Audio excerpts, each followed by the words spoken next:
Hello everybody, in today's video we're going to build a synth patch which we need to do for our tasks, for our projects.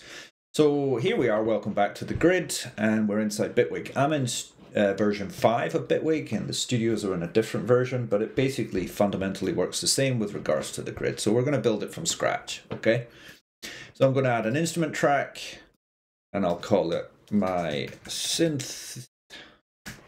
And then down here we need to choose which synth we wanted to use, and we'll just type in grid. And then polygrid should pop up, and polygrid is Bitwig's world of presets and instruments. So it's a performable patch. We need an audio out to send our instrument, well, out back to the DAW, and we need a bunch of oscillators. So I'm going to grab some kind of classic sound oscillators, sine waves, go away. Sine waves, sawtooths, triangles. There's a whole bunch of other things, wavetable, sub-oscillators, and depending on samplers, depending on your version, you'll have more or less toys, okay? And we need some envelopes for these, and we need some filters. So why don't we just randomly select some filters? So I'll plop one in there, and plop one in there, and plop one in there. So we're gonna make some noise, and we're gonna shave off some harmonics or add some. And then we're going to shape things over time. So for now, we can just use maybe an ADSR, and we'll duplicate using Command D, and we'll plop those in there. We then might need a mixer, so we'll come and grab a mixer. And the cool thing about these mixers is they spawn new channels as you want to add them. Okay, so, and I think they support up to 8. You can always check in the help. 6 channels, sorry, there we go, 6 channels. Of course, if we color these, doink, and color those, zoink, and color that, then the colors travel through, which is fantastic. We can also add our final level filter just for shaving things away at the end, and maybe we want a nice, there's a multi-function filter here, so we do all sorts of naughty things, which is fantastic. So now we can make a noise, now we can shape the noise in the spectral domain, we can shape the noise in the time over amplitude domain, and we can then blend our 3 sources and filter finally, and away we go, right? Back out to Bitwig. If we want to monitor some stuff, we can always come back to display, and maybe, you know, just a master VU meter might be handy. Another nifty one I like is in the shapers. I'm going to grab some distortion.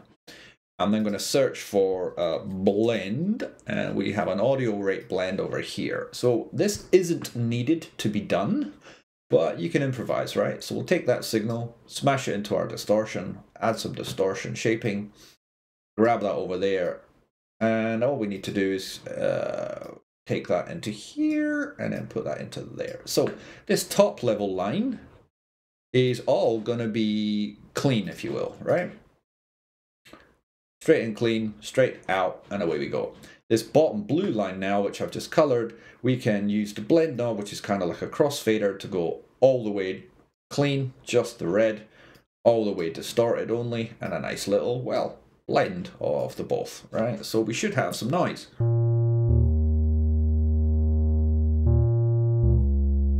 Now maybe we want to solo a channel.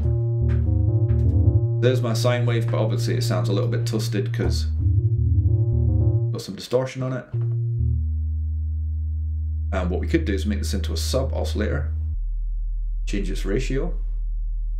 And then if we wanted a little bit of left and right, this is invert frequency offset for the right channel, and we could add some width. And now this is kind of 2 copies of this sine wave, slightly detuned from one another, and ratio switched down an octave. If we add someone else in the mix,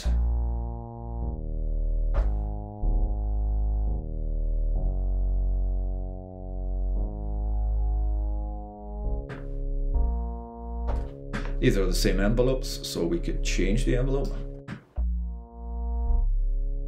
This one, the little brighter one, higher frequency, is going to fade up a little more.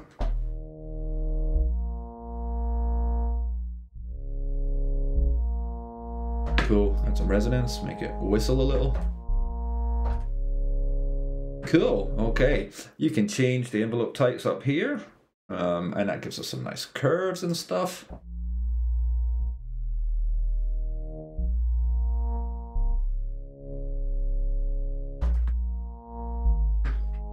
Okay, cool. So we're getting a nice blend going.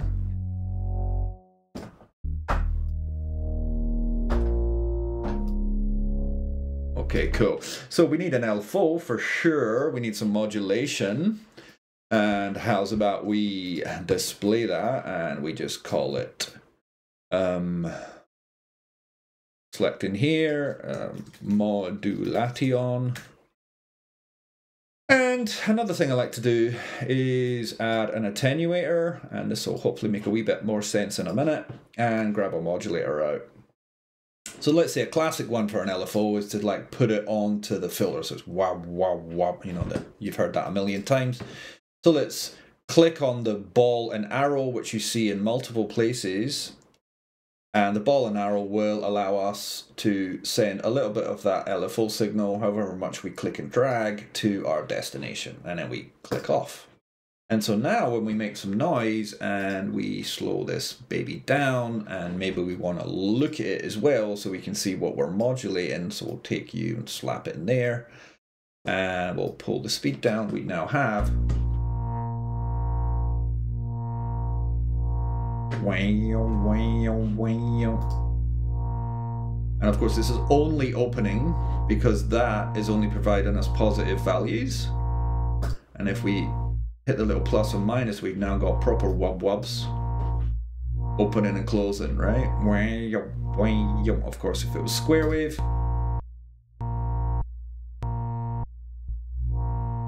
and now that we have the attenuate involved, if we take this out here and take that into there, we will maybe color you again so we can see it.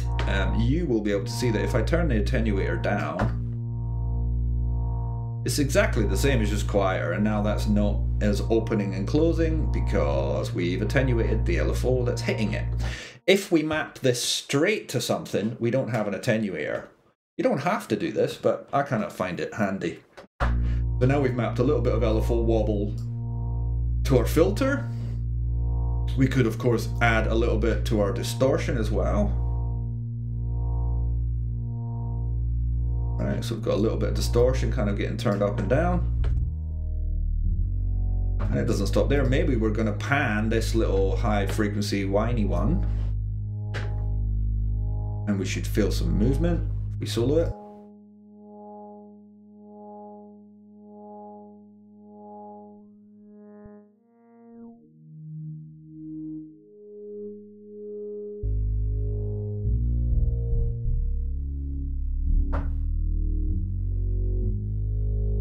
But we can also use,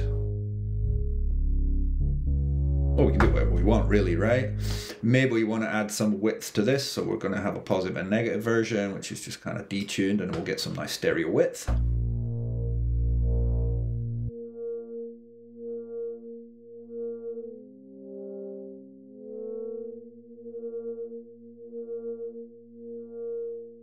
Slightly analog flavor of feeling, you know, modulated.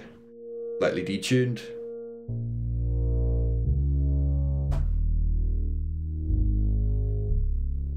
Maybe we want some velocity stuff to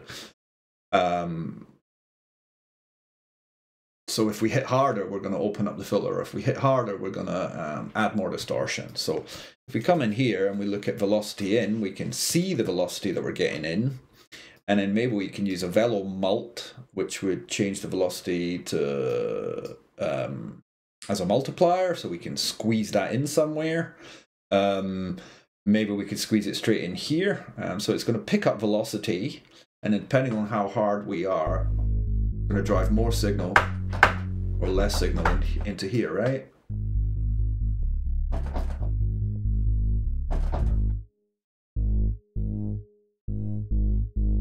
So if I turn that up, if I play gently, not much distortion. And as I start to dig in,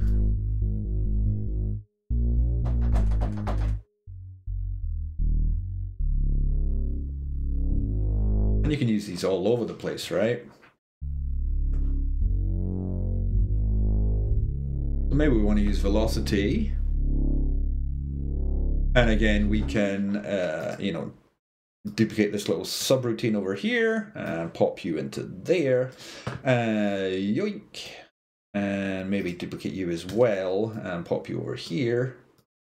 And what we'll do is we'll look at the velocity coming in, and we should just see a, you know, a value, a step value. Mashing the keyboard gives you the 1. Gentle or very quiet gives you towards 0. And obviously now we can do the same thing by attenuating that, right? Put it all the way, it will react exactly. Here we can see we've got the same steps, but we're just turning it down. So what would we want? Maybe we're going to turn up some resonance, so the harder we hit, we get a little bit more resonance in our performance. Remember, this is taking velocity information as well, so here we can hear it.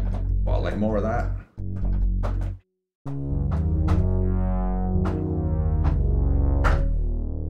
Now this is a monophonic patch, so we can only play one note at a time. Oh, no it isn't. I've changed the voices. This is a monophonic patch. So we can't play chords. If we want to play chords, we need to come up here, and we're going to change the voices to however many you need. So 4-note chord. Let's go up an octave.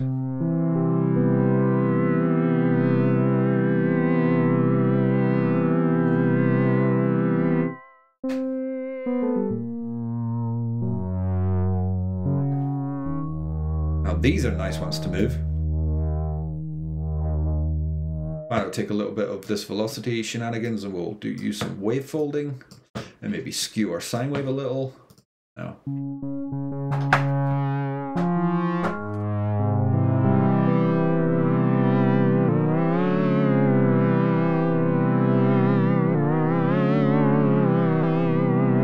And of course you could have a little effects subroutine. Okay, I'm going to stop in a bit, don't worry, I won't overwhelm you, I hope. So we do have some delay effects. You know, long delay will give you feedback, a little bit of flanging, a little bit of chorus might be handy. So what we'd need is a send into these, yeah, and then maybe another blend back. So we could take the entire oscillator mix, or of course you could slap one in per oscillator, so only that one would have access to chorus, but let's take a whole blend mix and we'll plop that into there, and plop that into there, and plop that into there, and of course all of these are modulatable, so we'll need a mixer.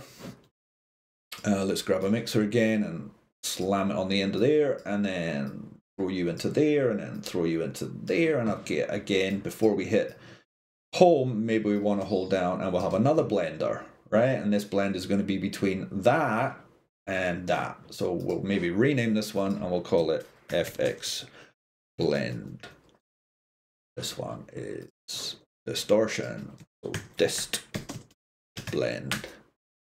Cool, so let's go, and this will allow us to fade in a little bit of FX, or only dry, and here we go. We can control this. 100% wet, since it's kind of a send.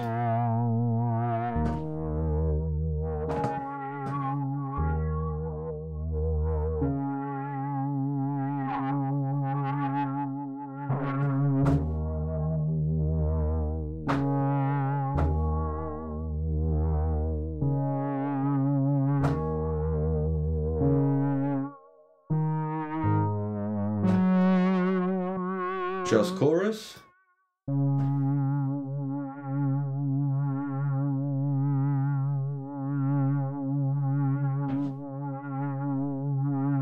Let's get it all ringing and going.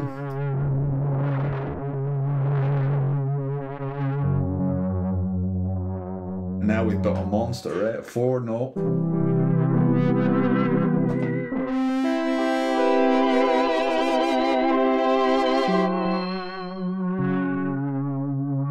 Added a little attenuator out there.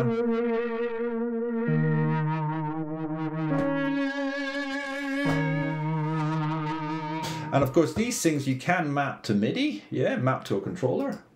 If I wiggle my I've got a MIDI controller here. If I wiggle my knob, now I've got a performable, slidable filter.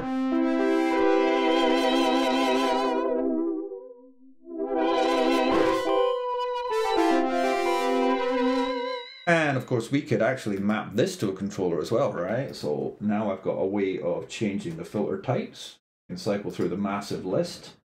So we could go for a low pass 8 pole, which is really aggressive, but might be nice.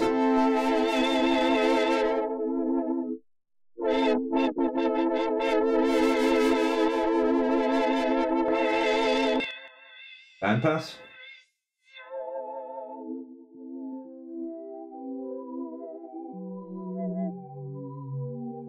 And so in however long this video is, 10 minutes or so, we've managed to build quite a powerful, flexible synth without even really trying. We haven't looked at voice stacking or anything like that. We've built just basically a very basic synth, but so much could be done with very little. I hope you find this useful, and anything else, let me know. Okay.